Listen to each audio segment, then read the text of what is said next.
is the Marketing Mindshift podcast with Stephen Newland.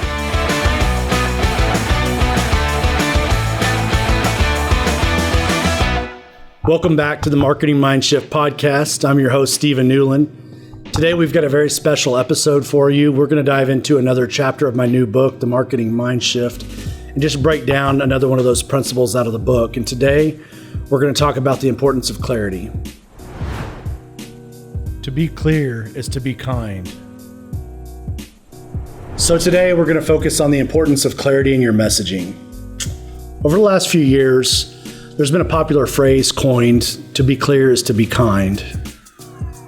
It was most notably popularized by Brene Brown, a famous TEDx speaker and also an academic researcher. And we've really adopted that motto into our business and everything we try to do. And, another way of looking at that of to be clear is to be kind is the opposite. To be unclear is to be unkind. And a lot of times businesses or in business relationships, we'll tell people what they want to hear and not what they need to hear necessarily because we don't want to hurt their feelings, right?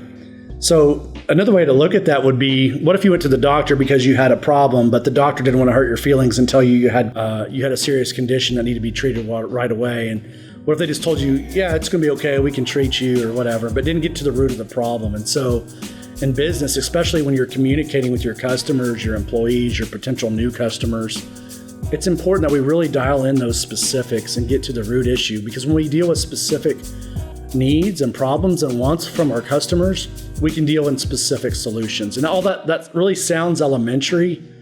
So many businesses are missing this boat because, one, they care more about their product or service in their business than their customers care.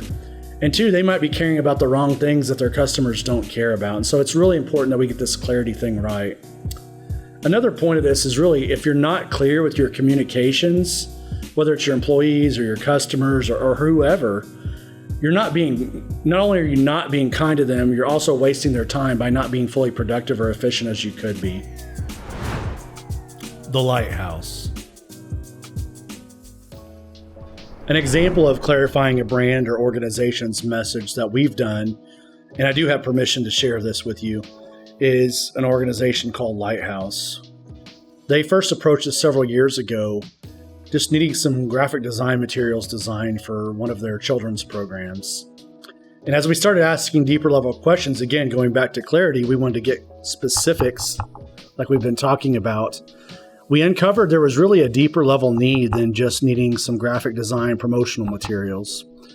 We discovered through our process of asking deeper questions and really clarifying the root pain points and problems, they really kind of lost who they were as an organization and didn't really know who they were as an organization. And although they'd been around 60 years and served a lot of people, we really just helped uncover some layers that they needed to define who they were as an organization, their vision going forward. What is the message that they're going to communicate to their audiences? And, one thing to consider when we talk about audiences is it's okay if your brand has 2 or 3 or sometimes even 4 segments or different audiences. So you need to clarify if you even know what those 2 or 3 or 4 different buckets of customers are that you have. But 2, recognizing the fact that you might need a different message and a different approach to each segment of your audience. But going back to our Lighthouse example, as we uncovered the layers, we actually ended up renaming the organization. Their original name was Mental Health Services of Southern Oklahoma. Very long name, right? So one, it's a tongue twister just to say. It's a long domain name on a website.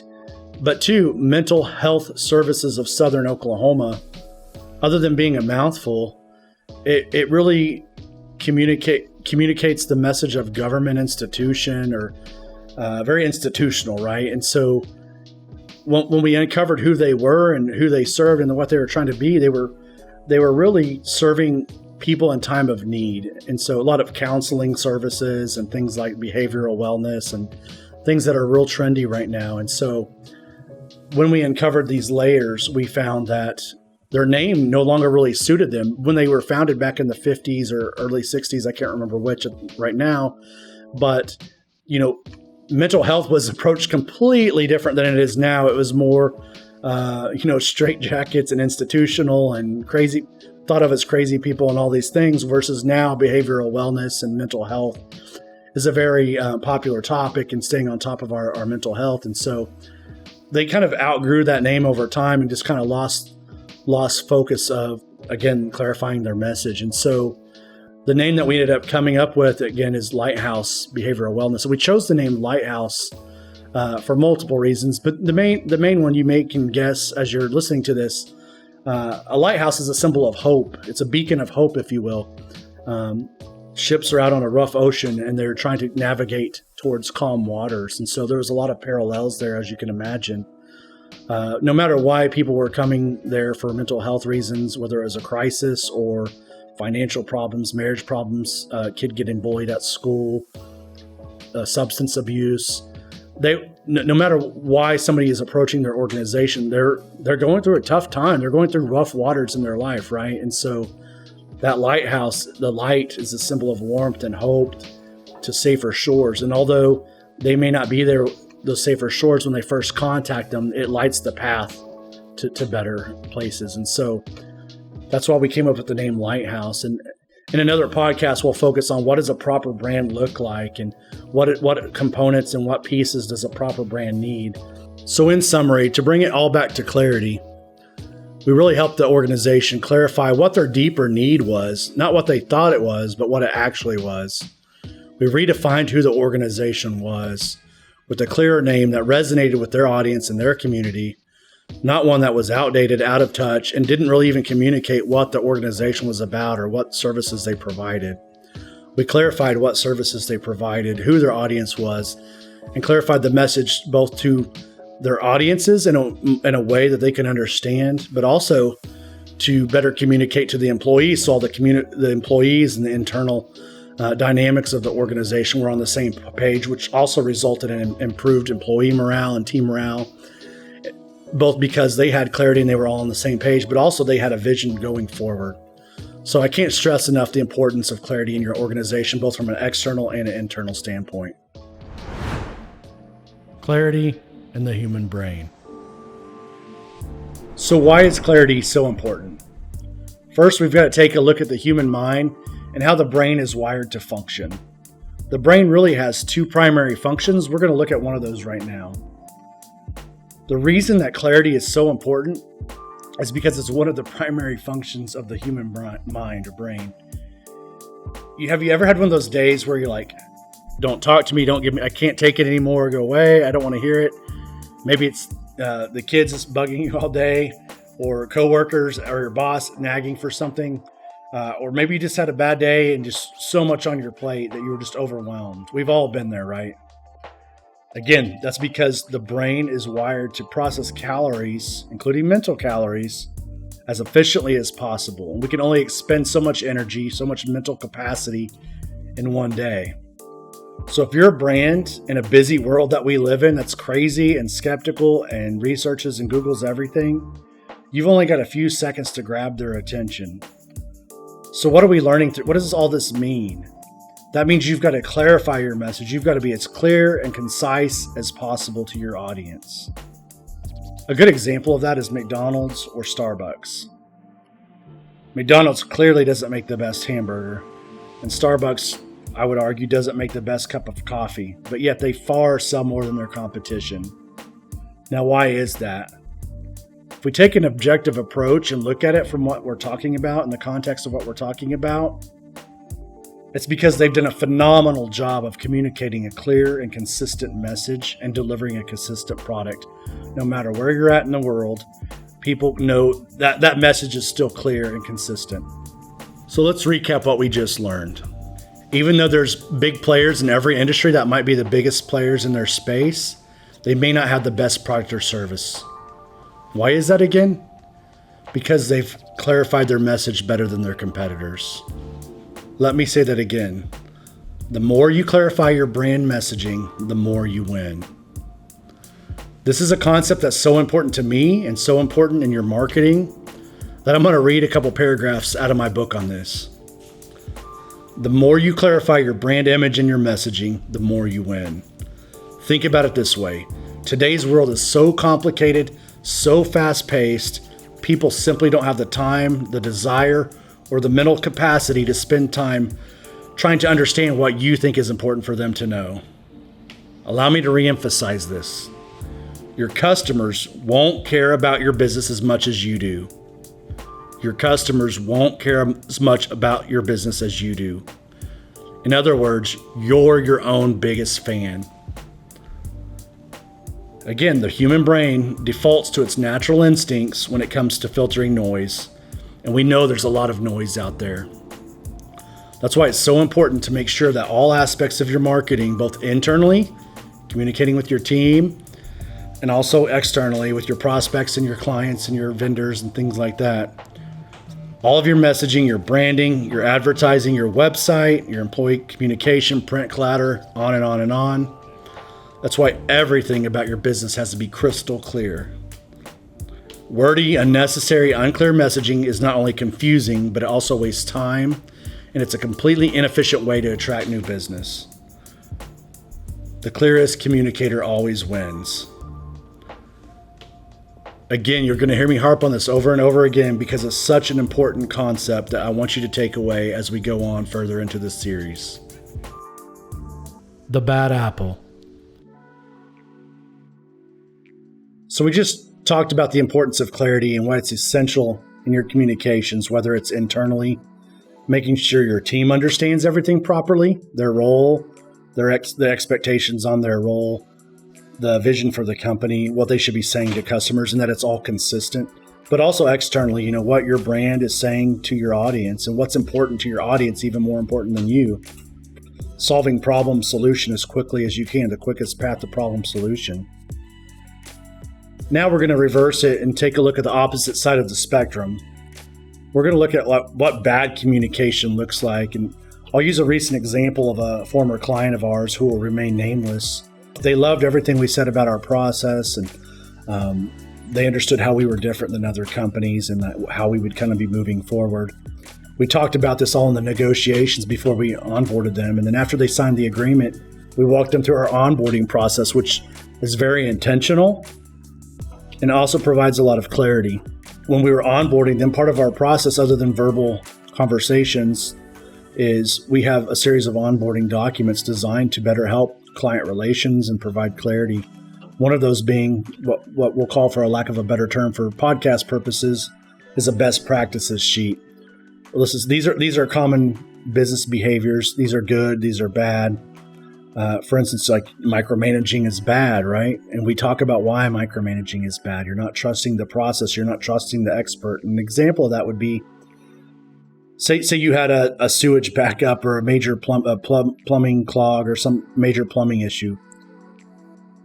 You don't care that the company was founded in 1943 and it's a third generation run company that is Grandpa passed it on to his son Billy, and now grandson Johnny is running the company.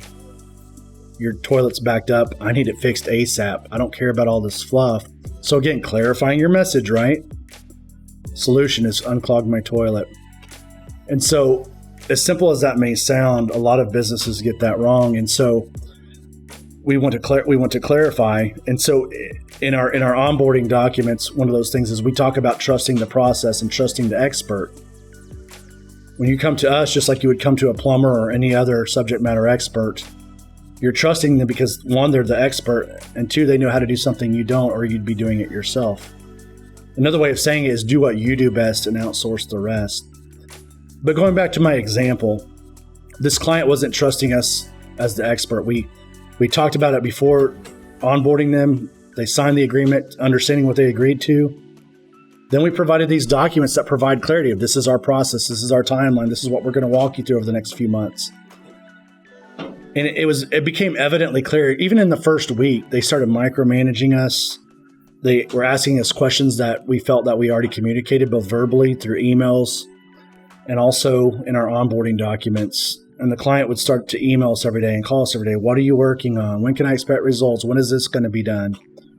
When if the client had gone back to clarity, and two, us just taking a look to make sure we provided that clarity, but as if they would have read the onboarding documents or read these emails and not micromanage us by emailing us 5 or 10 times a day, if they would have slowed down, take a step back, read what we had sent versus just sending new emails or new voicemails or calls, they would have had the clarity to answer majority of these questions. So what does that do other than frustrate people?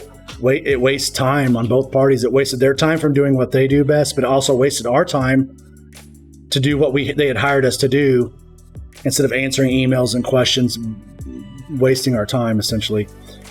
They didn't trust the process. We had to consistently remind them to trust the process. This is our process. This is the timeline. These are objectives we're working towards. This is when we'll measure them and how we'll measure them. That clients' problems were not created overnight, just like we weren't going to fix them overnight. And, had we, as time developed, if we had uncovered layers even deeper, and obviously some of this could be because some people don't tell the truth, but, they probably had months or years worth of built up problems. And we had just got them when they were kind of reaching the frustration or tipping point, hoping that we were an overnight solution, which is not typically possible. But depending on what the situation is, it could be. But they had no clear expectations, but that was not communicated to us. Realistic expectations, I should say. So don't make assumptions that you're being clear. You're probably not, both with your team and your clients. If you think you've said something to them, even if you know you have, studies show you need to say something at least 7 to 12 times before it sinks in. Not only that, but the more you understand personality and behavior types, different types of people process information differently. So again, the more you understand, the more you can clarify. And the more you clarify, the more you win. So dive deeper. I would encourage, and we're here to help. If any of you out there are watching this and you don't know where to get started or how to interpret the information or what you should even be looking at, I don't want to always just be selling our stuff, but we are here to help as well beyond this podcast. But I would encourage you to dive into my book. And that's not because I don't make any money on my book, but there's valuable information. I try to sell it at cost just to get the information out to you. Do personality testing, read up on clarity, and don't make assumptions. Make your communications crystal clear. Ask your employees, what could be better? Are we being clear? What do you not understand? How can I help? And then do your best to watch for any other signs. The value of clarity is so important. Stories make it clear. Earlier, we started talking about the importance of clarity, how it's a kind thing to do. We gave an example of it. We also gave an example of a bad apple. And we talked about how the clearest communicator always wins. By now, I hope that I've actually established with you why the importance of clarity matters, why it would seem to be a simple and obvious thing to do, yet it is not easy to be clear and consistent. In fact, it's quite the opposite for most companies and people. It's hard to see and think objectively from the inside looking out. It takes the help of an experienced, external, trusted advisor such as us. That's why the advice of Donald Miller, the CEO of StoryBrand, is something that I have invested my time and money in understanding, because it relates to so much the importance of clarity. Miller is the author of a book titled Building a Story Brand, Clarify Your Message So Your Customers Will Listen. It's a book I would also highly recommend that you put on your reading list, as well as my new book. The human brain is drawn to clarity and away from confusion. If customers are so confused about what you offer, they'll look past you for somebody that can say it clearer. You've read this and heard this before. If you confuse, you lose. I could not agree more with Miller's philosophy. Companies that clarify their messaging win in the marketplace. Miller teaches people about the value of storytelling and its relationship to selling. For centuries, people have been sharing stories. Why? Because people remember stories. People relate to stories. People understand stories. People identify with characters in the story. People are intuitively drawn to the emotions in and the plot of a story. The more that you understand how to tell a good story, the more you'll get an edge on your competition. Take a look at the Bible as an example. Why is it the best-selling book of all time? Because it contains stories. It contains lessons. It contains characters and plots. Stories work because they help people understand concepts quickly. Customers come to your business for one thing, to solve a problem.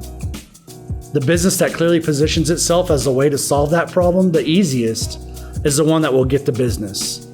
The business that shows the prospect that they clearly understand their pain point or problem, they can also clearly communicate how they can alleviate their pain point will get their business. The business that shares the clear story wins. I started this episode by mentioning Brené Brown, and I would like to end this episode with her as well because she has important information that I want to share. Brené conducted a 7-year study on brave leadership. This study revealed that most of us avoid clarity because we tell ourselves that we're being unkind, and what we're actually doing is being unkind and unfair. In her book, Dare to Lead, Brown explains why not getting clear with a client, or really for anyone for that matter, is unkind. Telling others half-truths, sugarcoating to make them feel better, or telling them what they want to hear instead of what they need to hear, is really just making ourselves feel more comfortable, but it's doing a disservice to the person you're communicating with. In the research she conducted for her book, she found that the one issue that leaders thought through that was their greatest concern was avoiding tough conversations and giving honest, productive feedback. While some corporate executives attributed that to a lack of courage, others attribute it to a lack of skills, and more than half of them refer to the cultural norm of being nice and polite that caused them to avoid tough conversations. As I've learned in being burned in the business world, the best way to work with people is to be upfront and clear with them from the beginning. Make sure that all the people that need to be involved are involved from the beginning of a project. Don't have too many chefs in the kitchen. And don't be afraid to be direct and straightforward in your requests. Foster a healthy and respectful communication with anybody that you deal with, particularly those who directly affect your business, and you will sleep well at night knowing that you've been both clear and kind. Thanks for listening to the Marketing Mindshift podcast. If you're enjoying learning from Stephen on this podcast, please be sure to show your support by rating, reviewing, and subscribing on iTunes, Google Podcasts, Spotify, YouTube, or wherever you listen to your podcasts. Please make sure to also share this podcast with your friends on social media. If you're looking for more resources to help take your business growth skills to the next level, or for a copy of Stephen's book, you can find that at getstevensbook.com. Thanks again for tuning into the Marketing Mindshift podcast with Stephen Newland.